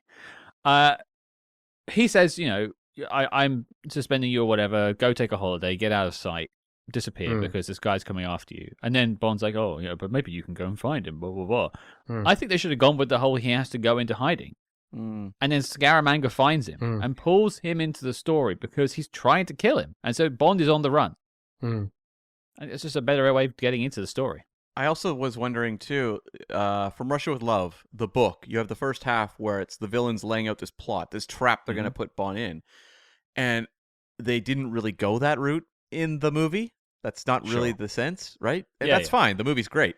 But what if they did something like that here with Scaramanga, where you have someone who's created this, false mission that Bond is on, and it's actually a trap, and Bond recognizes more and more as the walls are coming in on him that something's not right, and he's being hunted, people are being killed around him, and it would actually test him as an agent to a degree. And that's a different probably movie than a Roger Moore 1970s comedic Bond film. Sure. But it would play more on the danger of someone like Scaramanga, because we're told this is like one of the greatest hitmen who ever lived. He's, the most deadly. And yet, what is he doing here that's particularly like scary or threatening? Not enough. He's playing around in his gymnasium and shooting mannequins for most of the time. Yeah, and really into American culture, because he's designed this shootout gallery that is filled with like gangsters and Western elements. Should also point out that this is a Bond film where a character from another old film turns up in it. Because the gangster at the beginning is one of the shady, one of the Undertakers from Diamonds Are Forever. Throws Lionel Wood out the window, right? That's right. Yeah, that's right. Yeah. I didn't know there was a pool there. But yeah, and also that Scaramanga is effectively in the world of assassins, the wet bandits. Because he shoots everyone he kills with a golden bullet, so they always know it's him. Yeah. I just think like there's something about someone like Bond who's the best that there is. And even there's a line in this movie where someone says, very few people haven't heard of Bond. Like, we are definitely in the Bond as celebrity spy era still. Yeah. And it's like, okay, they've established this is a guy with a license to kill, and he's the best there is. Everyone apparently knows who he is.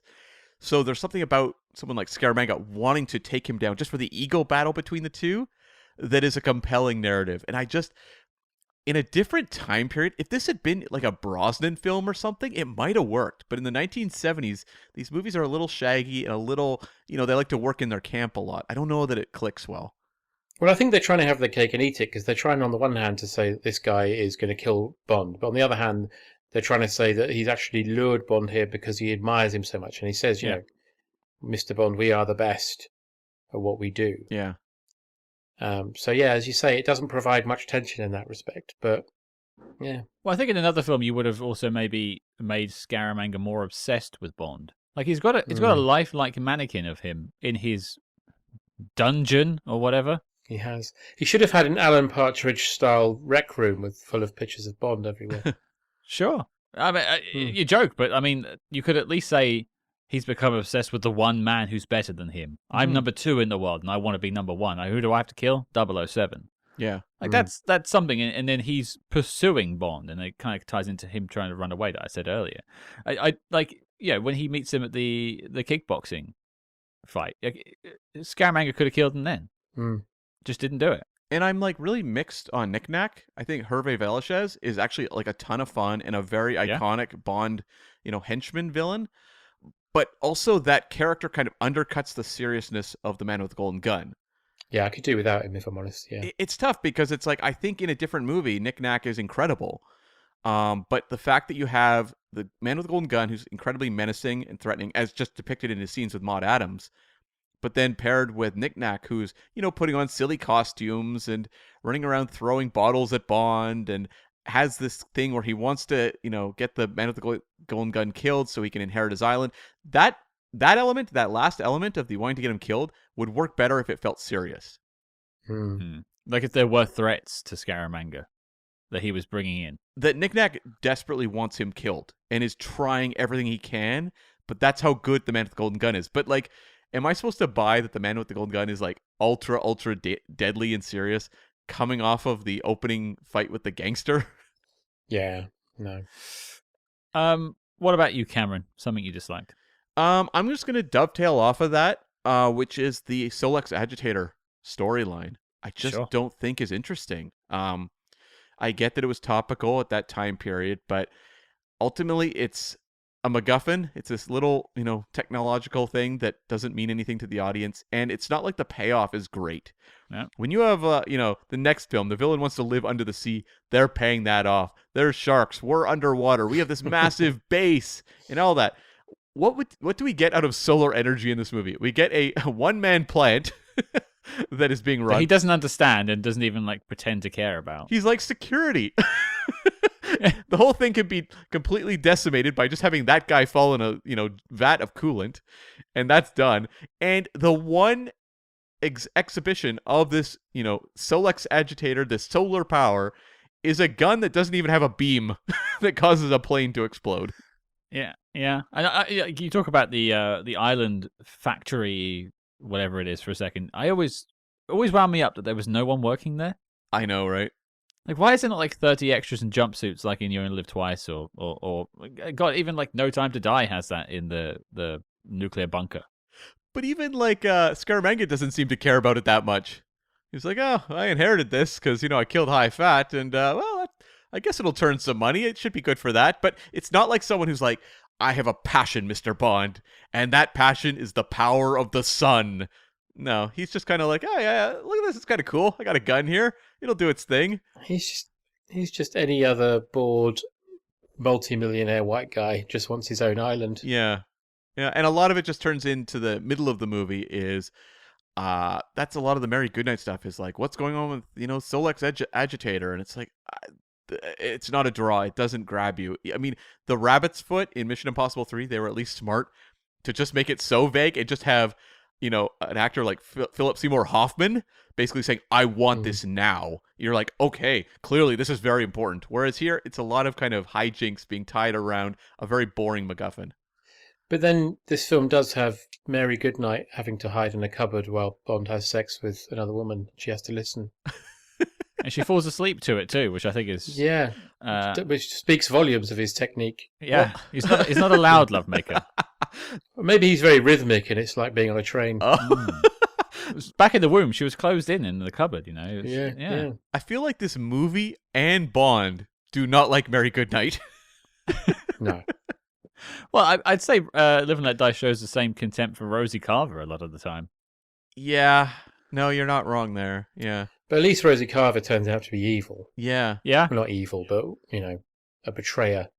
She gets killed by the one bullet gun in the skull, which is weird, but... There is a complexity, too, because it's like she has these dual roles and Bond exposing her, and there is like an emotional reaction she has to being found out. Like, there's some humanity there, whereas like the Britt Ekland character, they don't give her any depth. There's no like, her being a secret villain or anything. She's just like basically waiting on the sidelines to finally be the last girl who will wind up with Bond at the end.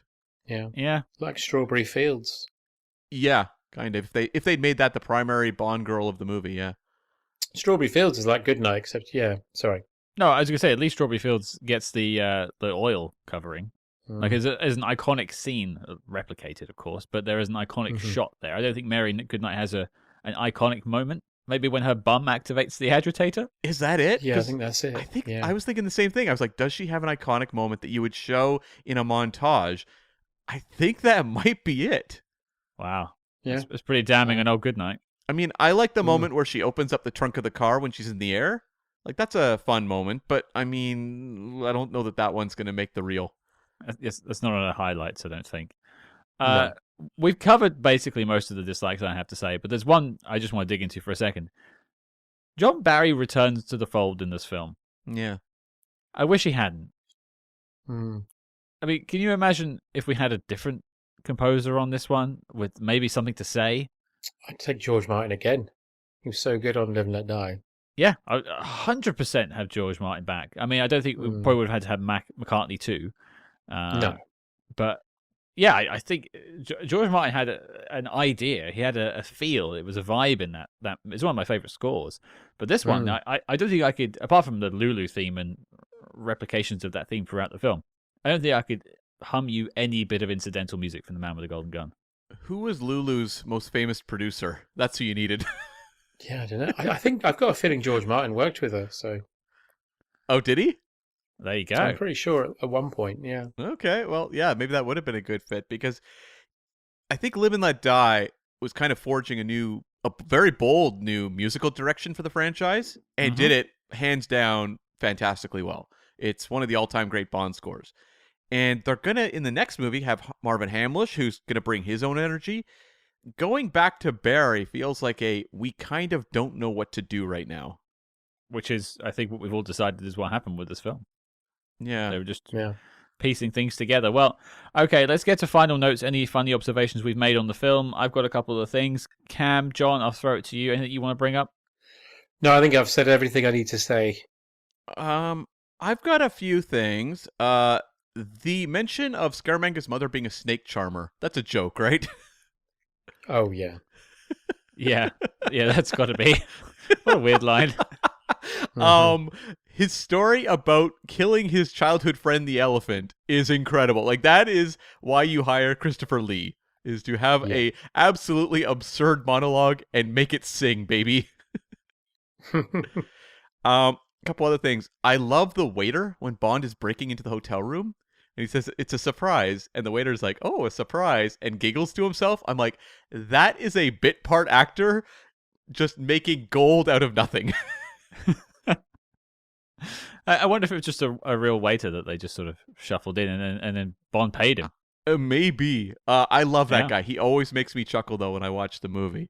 And there was another part that I had never clocked before, which is Grouchy M is talking to Bond and says, "Don't go all the world of Susie Wong on me." Yeah, I never got that line. Never understood what they meant. Right? Yeah. And so I was like, okay, I'm doing the research. It was a reference to a book and very popular, I think, 1960 movie about a American artist who goes to Hong Kong and has an affair with a Chinese sex worker. Oh. Okay. And so that is the reference they're making in this movie. But I mean, that is one that's lost to the ages. Yeah, it's like the painting reference in Dr. No. Yeah. Yeah, and so it makes sense because they're in Hong Kong at that point as well. Sure. When M is telling Bond to basically focus on the mission and, stay away from the bottoms up club. But yeah. Yeah, I that is a weird one. I mean, mine are a bit of scattershot. Firstly, a compliment to the film. I'll compliment any film that does a transition shot from the studded leather door to a belly button. Right. It's an amazing bit of cinematography. That it's like it just one folds into the other, and like obviously the studded door looks just like a belly button. I think that was someone had their Weetabix that morning. I'll just put it that way. I like that belly dancer sequence. Oh, I love it. We should also point out that you've got a fully naked lady in this film. Like, you can see everything. Oh, Chew Me. Yeah. Chew Me. Yeah, oh God, yeah. The Austin Powers films would go on to better that name, but it's a pretty good one.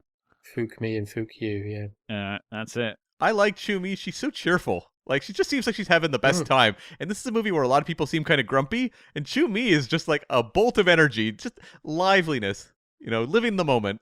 You'd be quitting that mission and jumping right in the water, bathing suit or not, I'm sure. That'll be me in Vegas this summer, Scott. Just Oh, God. skinny dipping in the pool, being like, I'm happy. Chew me! Chew me! I was like, taser. Authorities. One thing I thought was quite interesting was the From Russia with Love homage at the start with Scaramanga's menagerie, as it were. Oh, yeah. Yes. Where he's he's being hunted by an assassin and then kills Bond kind of, and they do the same thing in From Russia with Love. I thought that was a nice touch. I don't know if it was a conscious nod, but it felt like it was. There's something you just mentioned something that we kind of glossed over and we should talk a little more about, which is Scaramanga's shooting gallery. It is a massive set piece. This is the bookends of the film. Yeah. And I always had issues with it. As a kid, I thought it was boring, and watching it now, I think the geography of it is pretty shaky and kind of part of the problem. Yeah. But like, what do you guys think of this set piece in this location? I agree.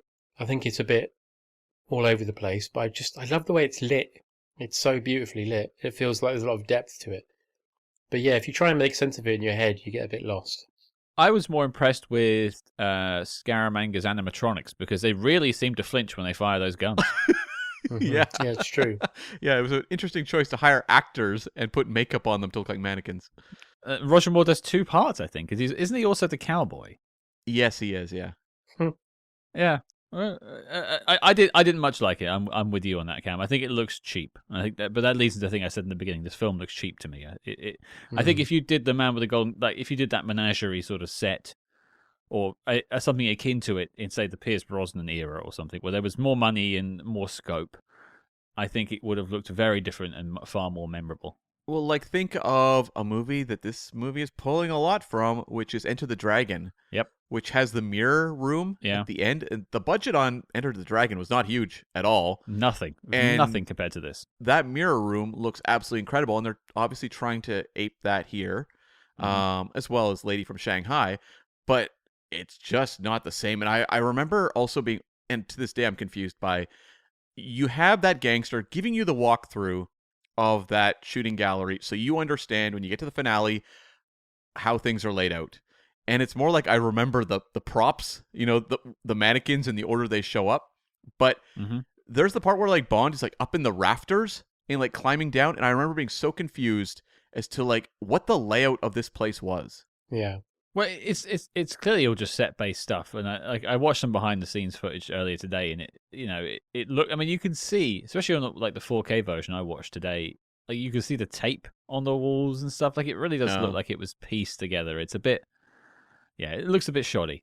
Yeah, if that's going to be your set piece, you need to invest far more into it. Last note, and then we're going to get to the knock list, and this is me being a bit odd. So one thing we haven't spoken about is the boat chase too much. I haven't really said much about that. Yeah. Interesting sequence that runs far too long. Yeah. But you do get the young lad trying to sell the little elephant statue. Yeah. Right. Can I also mention? You can. Do you know when J.W. Pepper gets kicked into the water? Yes. I've always thought that it looked like a really bad dummy. Does everyone else? Yes. Absolutely, because the way it just sort of like flops into the water. Flops. Yeah. Good. Yeah. I on the bonus features on the DVD, they kind of inferred that was actually the actor accidentally falling into the water. And then I don't buy that. I don't buy that either. No way. They're not. He's an actor. He's not going to be like, oh, can you just accidentally fall into the water and we'll film it with 3 cameras? And also, the cameras were all set up to get him perfectly falling headfirst into the water. Get out of here. Yeah. Can I also mention as well? No, you can't. Well, I'm gonna. Okay. They obviously thought that people loved J.W. Pepper so much because when Superman 2 came around, he basically was playing sort of the same part in that as well. But more grounded. But not as loud and racist. Yeah, more grounded. If that's possible. Yeah. He's more grounded in a comic book film. Yeah, exactly. I was going to say about the boat chase, this one's fine to me, but like it doesn't have, it's funny because the one in Live and Let Die is way too long. Yeah. But it has like the buttons on moments that are really fantastic. The jumps or the like jumping over the bridge or whatever. Yeah. The wedding, stuff like that. Those are incredible moments. This chase is better because it's more it's shorter and to the point, but it doesn't have the high marks that the one in Live and Let Die had. And actually, funny note, when I was showing my girlfriend this movie right after watching Live and Let Die, and Bond got in a boat, she said, "Oh no, not again." Which is a surprise, because quite often with Bond films, you get the impression that they're like, well, we can't do that. We did that in the one before or the one before that. Mm-hmm. But like the Roger era is sort of marked by repetition, because when I was a kid, I was so convinced that Jaws was in Live and Let Die because the train sequence is basically identical. Yeah. To Tee at the end, it's basically the same scene. But I guess they didn't worry about that too much in those days. Yeah, it's weird how they did that henchman at the end thing in Diamonds, Man with the Golden Gun, and Live and Let Die. It's like the Mankiewicz films always ended that way, and you'd think, like, just as a writer, he would go, did that, like, maybe I don't want to do that again, but they really stuck to that formula. If the shit fits, wear it. Guess so, yeah. Getting back to my boat point. Yes. Oh, yeah. So the kid is trying to sell the elephant for like $20, $50. It's all over the place. Yeah. Eventually, Roger Moore offers 20,000 baht if he can fix the boat. So, being the nerd that I am, I worked out how much that is in pounds and then transposed that into 2025 money. I was going to say, yeah. So, 20,000 baht in the year 1975 is about £444. Okay. Yeah. Would you take a guess or care to guess about what that might be in the year 2025, adjusting for inflation? Oh, boy. 1,200? John? 1,500. If you added them two together, you both suggested you'd be close. It's £3,381. Wow. Huh. Okay. So that kid should take him to court. You should. Hmm. I always love that Calvin Dyson joke in his video about future UNICEF ambassador Roger Moore throwing that kid into the water. It always tickles me. That's classic Calvin right there. Well, that's like the trilogy of things Rog hated doing. You got the hitting Maud, that, and the kicking the car in For Your Eyes Only. Yeah. Okay, we're here. Knock list time. Now, Cam, we may have some new people tuning in this week, and of course we have John on for the first time. Can you tell us all what the knock list is? Yes, the knock list is our tortured acronym for Need to See Official Classics of the SpyHards podcast, where every week after we've talked about a movie, we decide if it belongs in the pantheon of all-time great spy films. Some of the Bond movies that have made it in. The first 6 Connerys, On Her Majesty's. 5. Is it 5? The first 5 Connerys, yeah. On Her Majesty's, GoldenEye, Casino Royale, and Skyfall. And is that it, Scott? Am I forgetting? That's it. Yeah, I think that's it. Yeah, and Live and Let Die did not make it on, so Did not. yeah, Moore is 0 for 2 at this point, or 0 for 1, I should say, at this point. So it's a yes or no question. John, you get the first vote as you're our guest. Yes or no, should The Man with the Golden Gun be on a list of the need to see classics of the spy movie genre? Well, I would raise my hand and tell you right now, I would kick, For Your Eyes Only style, I kick Skyfall out of that and put this in. Okay, that's fair. You say Skyfall, I say You Only Live Twice. Yeah, it's a contentious list. We often have guests on, and we've been outvoted before, so like it is sort of a teamwork thing that we come together on this. But there are a lot of people that didn't like Skyfall being on there. A lot of people didn't like Thunderball being on there, or You Only Live Twice. Yeah. There's ones that we've maybe messed up on in the past, but hey, it is just is what it is. But would you put The Man with the Golden Gun on there? Yeah, no, well, in the cold light of day, no, I wouldn't. But it's, yeah, I'm going to say no. I'm not going to moan. No, that's fine. I think it tracks with what we've been saying for the last hour and a half. One no, it's all still to play for. Cam, you're up. Yeah, maybe I was giving it a precursor there when I said Moore is 0 for 2 because you led that one a little bit, didn't you? You led that one there. Yeah, and maybe it's appropriate because we have 002 is mentioned as dying in Beirut in this film, so I think it's going to be 0-0 again for Roger Moore. I don't think this one works as well as Live and Let Die, and that's the movie that didn't make the list. I was like, well, it has strengths, but I can't justify it quite alongside North by Northwest on a list. No. And Man of the Golden Gun, it has its entertainment value. I've seen it God knows how many times. I will watch it God knows how many more times in the future of my life. But this is not one of the all-time great Bonds and not one of the all-time great spy films. Well, that's 2 no's, so my vote is meaningless. So I will vote yes, just for the inclusion of the pommel horse. Of course, yes. Of course. But there you go. The Man with the Golden Gun is not making the knock list. The dossier on the film is complete and filed as classified, and that leaves me with one final duty, and that is to say thanks to our guest, Mr. John Rain. Hello, and thank you for being on the show. Thank you for spending the time with us to decode The Man with the Golden Gun. It's been an absolute pleasure. Oh, thank you. It's been an absolute pleasure for me as well, so thank you very much. And if people want to dive into the world of Smersh Pod or read some of your wonderful books, where can they find Smersh and where can they find the books? They can find Smersh by just Googling Smersh Pod. And books are available from all good bookshops and rubbish ones as well. Handy. There'll be links in the show notes below. And are you on any social media these days? I'm on Blue Sky now. Yeah, I left Twitter some time ago. I can understand that choice. Well, there'll be links for everyone to go check it out below. John, it's been a pleasure. We'll have to have you back sometime for maybe a better Bond film or something non-Bond. Oh. There's plenty of spy movies out there, but thank you again, John Rain. Thank you.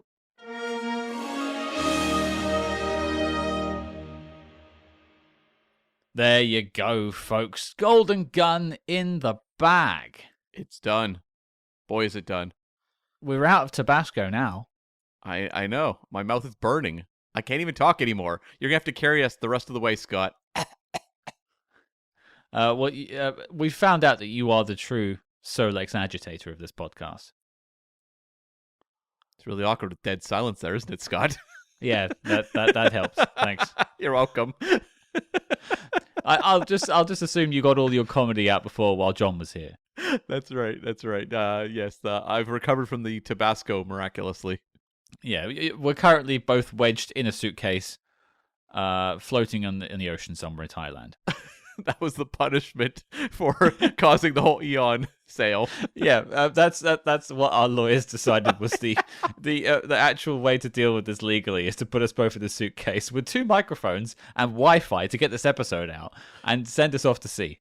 And to be honest, I agree with the punishment. So sorry, appeals court. We just lost that too. Oh no! Please join the Patreon. We're running out of money for legal fees now. That we're like completely torpedoing all of our legal efforts. We're guilty. We're guilty of everything. Shut up, Cam. Stop it. I think we just had 3 more lawyers quit during this recording.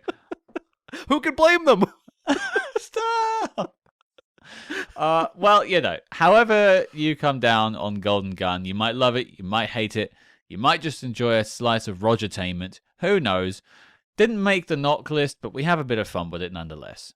Definitely. I mean, that's the thing about a middle tier, or some would say lower tier Bond film. There's always delights to be had. There's countless moments that we can have fun with, and I think we did so with Man with the Golden Gun. Yeah, and I want to thank John Rain. I've been a fan of Smersh Pod for years. I've always wanted to get him on the show, and I thought, hey, why not give him one of my least favorite Bond films? But you know what? You bring him on for, like, I don't know, Casino Royale 2006. Mm-hmm. And it's like, that's a review where you're like, wasn't this moment great? Wasn't that moment great? My great moment's better than your great moment. And then you get something like this where it's just like more of a free-for-all. Why are you spoiling our review of Casino Royale with Raymond Benson? We recorded it a few years ago, Cam. Don't give all the secrets away. I'm very happy with the episode, but when you go in, it is a tougher review in some ways to do, because it's like, how do we say this movie's great in countless words for, 2 hours? Yeah, that's true. But we're thankful for John coming on. We hope you all enjoyed the discussion of The Man with the Golden Gun. Hands up, transparency.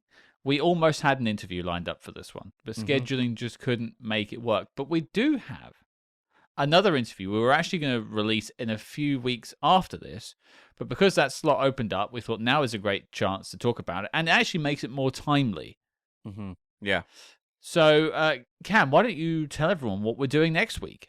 Yes, we are joined by author Robert Sellers, who some years ago in the mid-2000s wrote a book called The Battle for Bond that proved quite controversial. And so he's going to come on the show. We're going to talk about the legendary Thunderball script written by Ian Fleming, Jack Whittingham, and Kevin McClory, and then how that initial, creative venture by those three men led to a lot of legal headaches in the future to come for James Bond. And we're going to talk about the kind of behind the scenes of the battle for Bond, but we're also going to talk about why the book became so controversial and frankly really drew the ire of the Ian Fleming estate. Yeah, we've spoken about being sued by them in this very episode, so I guess it connects beautifully to this interview because, there was a lot of litigation about the book itself. Yeah. And, it's almost ironic when you think about it because the whole Thunderball story is just full of litigation. And then the book about the story was also litigated. Right, yeah, and is not available in stores. Well, that's it. And there's also, the one thing that's interesting, and we'll get into it in the episode, is it's had a re-release a couple of years later when it was a banned book. Not many books are banned. And there was going to be a new reissue that's been pulled. And we'll get into all of that. This is breaking news for those who are looking forward to that reissue. It ain't coming, folks. And we're going to talk about it. So, it's... And also, one thing is interesting to bear in mind. This was a gargantuan interview with Robert. Yeah. We were on Zoom for over a couple of hours. So we're actually going to cut it in half for you. So there'll be half on Tuesday and one half on Friday. And it's different sort of, one's the story of the story of Thunderball, one's the story of the book. Basically, it's how we're going to do it. But just so you can sort of break it up during the week, and it makes it more digestible, I think. And so we're going to try it that way. And we want to hear from you as well. Do you think if it works, if it breaks it up like that, or you'd rather just have one big episode? Let us know what you think. But your mission, should you choose to accept it, folks, is to join us next week on SpyHards as we sit down with the Battle for Bond author, Mr. Robert Sellers. And by the way, this man has made multiple other books, including some Bond books as well. The Search for Bond is a favorite here. And yeah. Tune in next week. It is a very insightful interview. Lots of stories you've probably never heard from a man who has done his research. So join us as we sit down with Robert Sellers. Yes, this one is Bond Nerd Nirvana, so don't miss it. Absolutely. And I mentioned it earlier, but we have a Patreon if you want to support the show. This show does cost money to run. We do it for free for you. We're never going to charge you for the main show. Don't worry about that. But if you want to support the show, keep us on the air, join us over on patreon.com/SpyHards. And in the meantime, alongside that, you can bag yourself a bunch of bonus episodes too. It sounds like a fair trade if you ask me. But then again, what do I know? Only that you're guilty. Oh, no! Stop bringing it back. That will just be clipping this. I don't want to hear my own voice in court. Not again. When you're with the prosecution against yourself. Well, that's just in my own head. They're like, we call a witness to prosecute himself. Where's that voice coming from? Oh, no. Dun, dun, dun. It's not just the voices. And speaking of the voices, join us over on social media at SpyHards, wherever you social media. We'll be talking about Golden Gun all week this week, probably next week too, along with some Robert Sellers and the Battle for Bond talk. I mean, I'm a big Never Say Never Again supporter, so there will be a lot to discuss on that too. But join us over wherever you get your social media at SpyHards. But until next week, folks, I'll share with you some wisdom I told my wife on our wedding night. I may be small, but I never forget.